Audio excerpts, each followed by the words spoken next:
Now let's continue on. I might mention, and I've mentioned this before, but all of this is in the Passover book. And the Passover book covers every detail. Now, one man said, well, it's not necessary to write a book of 500 pages on the Passover. Well, the truth is, it was necessary. Why? Because there's so many divergent opinions that it had to be gone into great detail to thoroughly answer everything. That's what's important to understand. See? Now then, let's review what we've already covered. Erev means sunset. Bain arbayim means between sunset and dark. Laylah means night. Boquer means morning. Now let's finish here in Exodus 16. Okay? Exodus 16. Now they went out and they gathered the manna every morning. And if they didn't get out there early enough, they didn't get anything. And they would bring it home and they would eat it. They could bake it, they could boil it, they could fry it, they could eat it raw. Okay? And it's called in one of the Psalms, angel's food. So they had continuous angel food cake. Okay. So then God did another miracle, ongoing, for 40 years. And everyone experienced that miracle. Then we'll couple that with another miracle. What was the other miracle? That happened all the time. Their sandals didn't wear out, their clothes didn't wear out, and their feet didn't swell. For 40 years. Okay, so let's read it here. Verse 17, Exodus 16. And the children of Israel did so and gathered some more, some less. And when they measured with an omer, he that gathered much had nothing over, and he that gathered little lacked nothing. They gathered each one according to his eating. And Moses said, let no man leave any of it until morning. So they would go out and harvest it one morning, bring it home, eat it. They could eat it for breakfast and for lunch and for dinner. Okay? But notice, verse 19, and Moses said, let no man leave it until morning. But they did not hearken to Moses. Some left part of it until the next morning, and it became rotten with maggots. Another miracle. If you didn't have enough manna, you think they would want to eat the maggots? Doubt it. And stank. And Moses was angry with them, and they gathered it by morning, each man according to his eating. And when the sun became hot, it melted. Couldn't find it. And it came to pass on the 6th day. Here's this miracle. First miracle is, we could make 3 of them. 1, the worms, maggots. Number 2, we'll read it here. And it came to pass on the 6th day, they gathered twice as much bread, 2 omers for each one, and all the rulers of the congregation came and told Moses. And he said to them, this is that which the Lord has said. Tomorrow is the rest of the holy Sabbath to the Lord. That's why God did not send the quail until sunset. God keeps his Sabbath. How does he keep his Sabbath? By being with his people. Tomorrow is a holy Sabbath to the Lord. Bake what you will bake today, and boil what you will boil, and that which remains over, lay up for yourselves to be kept until the next morning. And they laid it up until the next morning, as Moses said, and it did not stink, neither were there any worms in it. And Moses said, eat it today, for today is the Sabbath of the Lord. Today you shall not find any in the field. 6 days you shall gather it, but on the seventh day, the Sabbath, in it there shall be none. And it came to pass that some of the people went out on the seventh day in order to gather. Now think of this. Think of the gall of people right there. Okay, you can see it right here. You got the pillar of cloud by day and fire by night, right? How far away was God? Well, it was right up there. You could look up and see the cloud. You could see the pillar of fire. And God said, don't go out and try and find any manna because you won't find it. Well, some went out to find it, and they couldn't find it. Verse 27, and it came to pass that some of the people went out on the seventh day in order to gather, but they did not find any. And the Lord said to Moses, now look at this, verse 28. How long do you refuse to keep my commandments and my laws? So everything that God told them was a commandment. And the Sabbath was the law. Okay? How long refuse you? Okay? Now hold your place and let's look at some New Testament doctrine. And if you watch Daystar or TBN, let's come to 1 John, the epistle. 1 John. Watch and see if any of them read anything from 1 John. Okay? Why? Because they close their eyes. All right? So look at this. This is a little different language than we find in Exodus 16, but it's the same. Chapter 2, verse 3. By this standard, we know. You're conscious of it. You understand it. You know.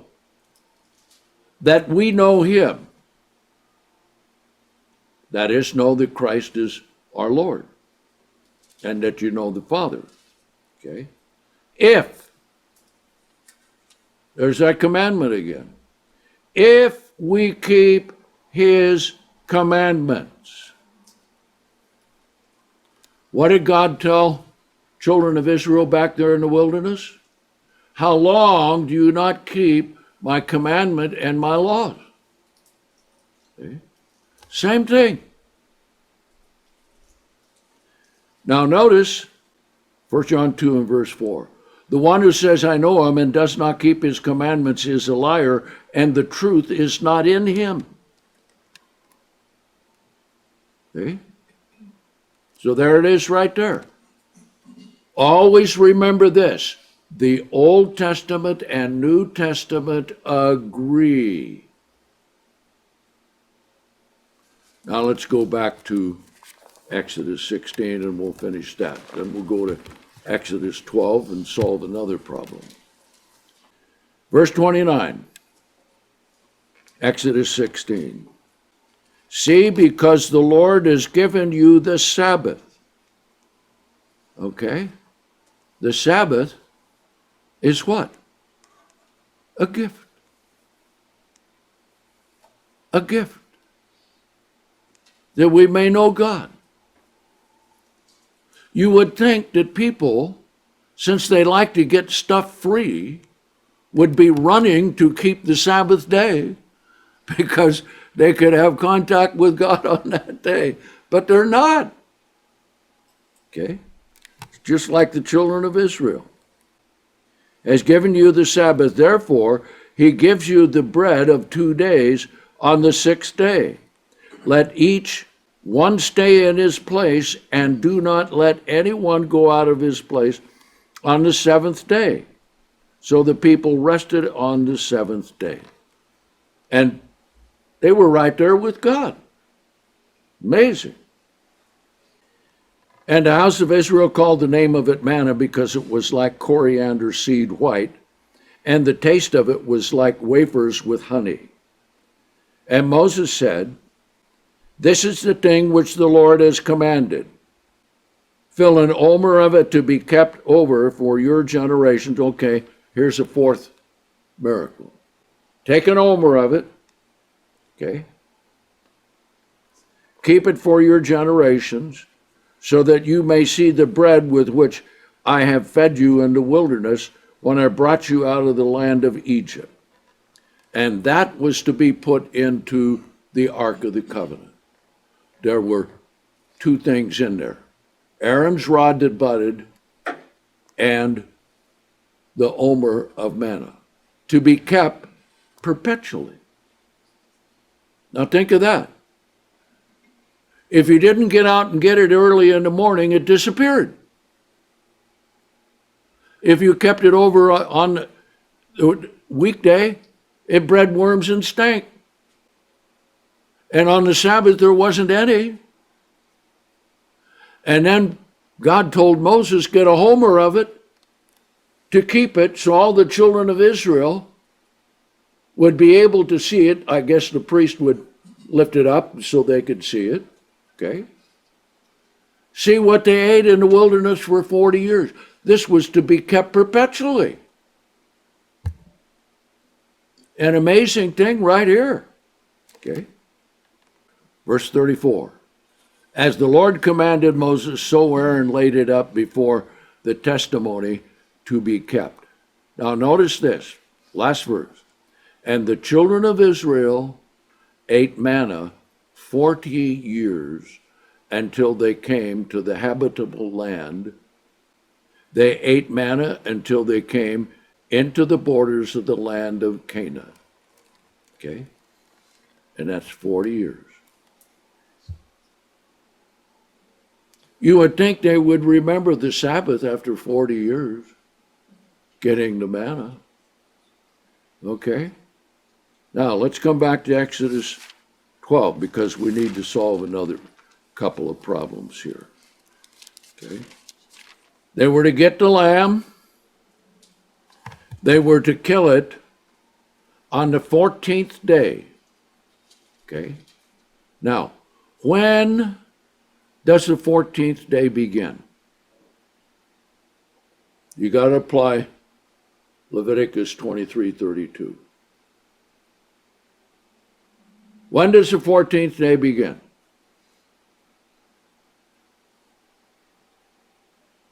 At sunset of the 13th, right? From the 13th to the 14th, sunset to sunset is the 14th. Okay? Keep that in mind. This will help solve a problem we'll come to in just a little bit. All right? So there was sunset, which lasted what? About 5 minutes. Then they killed the lamb beginning between the 2 evenings, Bain arbayim. Now, all the children of Israel were in the land of Goshen, and they had their own houses. And I imagine they had different ones stationed on top of the houses to let them know when the sun was setting. And of course, that's all flat land there. And the cry went out, the sun is set. Okay? When the sun goes below the horizon, it does what? It begins between the 2 evenings. Bain arbayim. See? And that's when they killed the lamb. Now then, even though the lamb is a type of Christ, This lamb was not for the forgiveness of sin. It was for the protection of Israel's firstborn, not for the forgiveness of sin. And the killing of the lamb here in Exodus 12 has nothing to do with the day Jesus died. Because this is at the beginning of the 14th, right? So they killed it between the two evenings, verse 6. And they shall take of the blood and strike it upon the two side posts and upon the upper door posts of the houses in which they shall eat it. Eating it was also very important. And they shall eat the flesh in that night, roasted with fire. Very important, roasted with fire. And unleavened bread, they shall eat it with bitter herbs. Do not eat of it raw, nor boiled at all with water. Not boiled. Just project ahead a little further. Deuteronomy 16, those offerings were to be boiled. What does that tell you? Could not be the Passover sacrifice. Okay? You see how detailed this gets? And how important details are? Because what's happened? What happens? It's just like an attorney. Okay? He looks for the loophole. He looks for the possibility. And that's what this paper written by Graby and Kuhn is all about. And it was so effective, as I mentioned before, that Ted Armstrong actually believed it. Then he began to call the Passover the Lord's Supper. Oh, isn't that nice? Now we can have more Protestants because we had the Lord's Supper. Okay? Roasted with fire, not boiled. Okay? At all. Its head with its legs, with the inward parts. Now the inward parts would be the heart, the kidneys, and the liver. Okay? And it was on a skewer, and they would turn it. Okay? And you shall not let any of it remain until morning, boquer, and that morning is sunrise.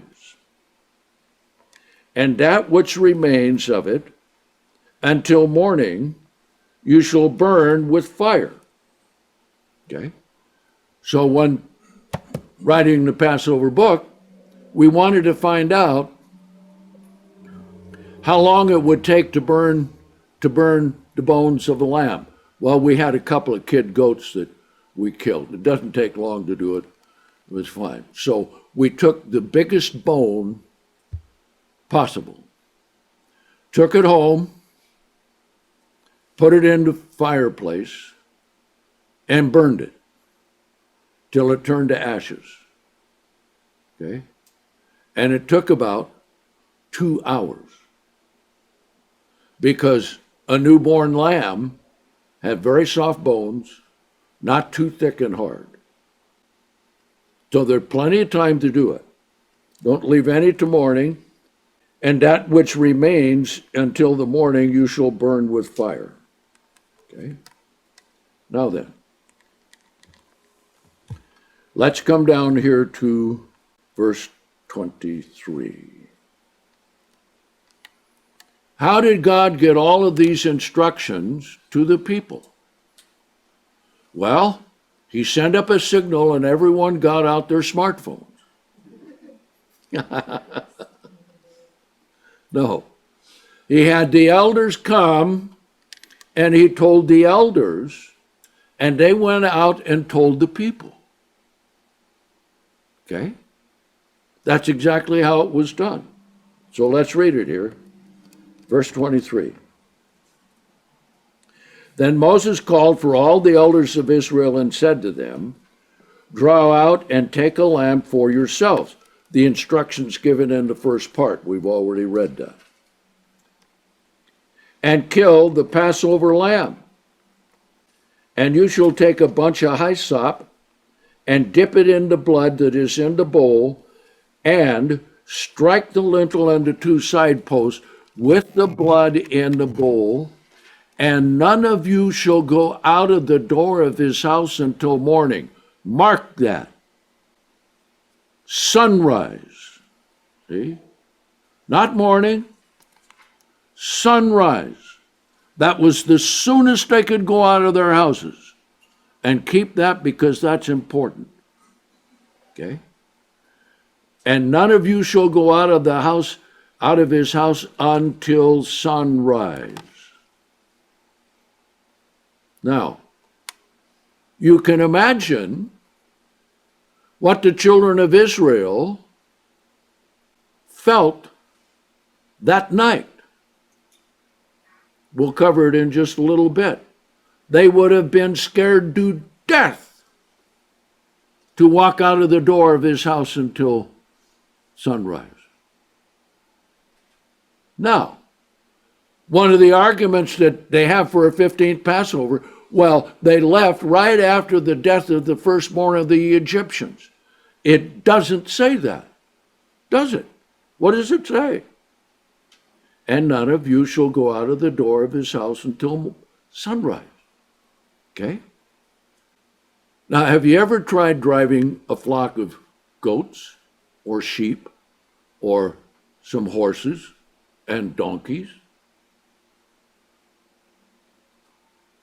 right after midnight?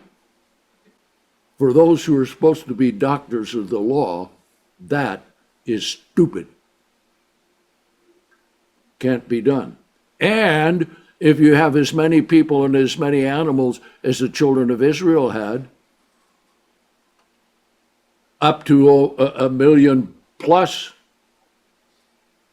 that's a lot of people. Okay? Now here's the reason you stay in a house until sunrise. For the Lord will pass through to strike the Egyptian, and when he sees the blood on the lintel and on the two side posts, the Lord will pass over the door and will not allow the destroyer to come into your houses to strike you.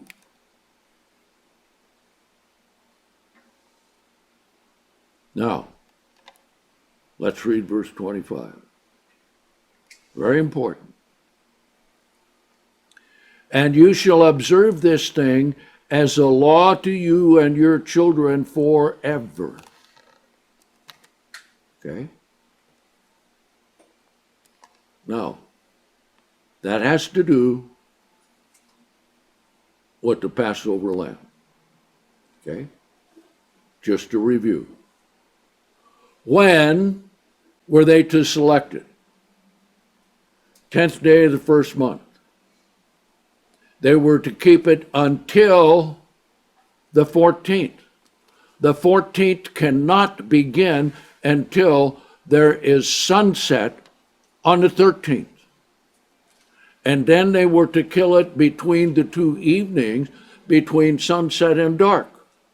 And they were to strike the two side posts and lintels so that the destroyer wouldn't destroy their firstborn of humans and animals.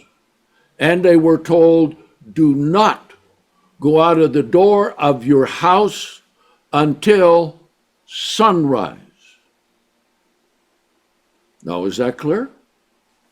Yes, but you can't get it out of most of these other translations because they don't know that there is a 2-day thing here going on. Okay? Now, let's come back here to verse 11 and we'll follow along. Okay? Verse 11. This is the way you shall eat it, with your loins girded, with your sandals on your feet, with your staff in your hand. You shall eat it in trepidation. Not in haste. In trepidation. because of what was going on. Why is the answer here, verse 12? It is the Lord's Passover. Who named the day? Who named the day? God. It's the Lord's Passover. In a paper by Graby and Kuhn, they say, well, we don't know where the word Passover originated. I mean, you got to get the paper to read it. See? It's amazing. For I will pass through the land of Egypt this night, and smite all the firstborn of the land of Egypt, both man and beast, and I will execute judgment against all the gods of Egypt. I am the Lord. Now that's pretty definite, right? Okay. And the blood shall be assigned to you upon your houses where you are. And when I see the blood, I will pass over you, and the plague shall not be upon you to destroy you when I smite the land of Egypt. And this day, isn't it interesting? Verse 14, 14th day. And this day shall be a memorial to you, and you shall keep it a feast to the Lord throughout your generations. You shall keep it a feast as a law forever. See? Now, what did God say about the Sabbath commandment in Exodus 31? He says it is a perpetual covenant. Okay, well, so are these. Now then, we come to the Feast of Unleavened Bread, beginning in verse 15, which is the 15th day of the first month, so that's interesting too, right? Okay. Verse 15, and you shall eat unleavened bread 7 days, even the first day you shall have put away leaven out of your houses, for whoever eats leavened bread from the first day until the 7th day, that soul shall be cut off from Israel. Okay. Now then, later we will answer the question, why is the Passover day itself a separate day of unleavened bread? Now remember, we read here, they were to eat it with unleavened bread and bitter herbs. So they had unleavened bread. Okay. Verse 16, and in the first day there shall be a holy convocation. It doesn't say anything about Passover being a holy day. It is a feast of God, but because of the work necessary to do on it, it wasn't a holy day. Okay. And in the 7th day there shall be a holy convocation for you. No manner of work shall be done in them, except that which every man may eat, that only may be done by you. Okay. And you shall keep the feast of unleavened bread. What did he say about the Passover? We read it. Okay. And verse 24, you shall observe this thing as a law to you and your children forever. So it is a law, but he didn't say it's a holy day. For in this very same day, I have brought your armies out of the land of Egypt. What does the Passover show? What was done on the Passover that's different than this? Passed over their houses and didn't kill their firstborn. Here this says, for in this very same day I have brought your armies out of the land of Egypt. Okay, so he's referring to the 15th. We'll see that in just a minute. Therefore, you shall keep this day in your generations by a law forever. In the first month, on the 14th day of the month at sunset. What does that do to the 14th? That ends it.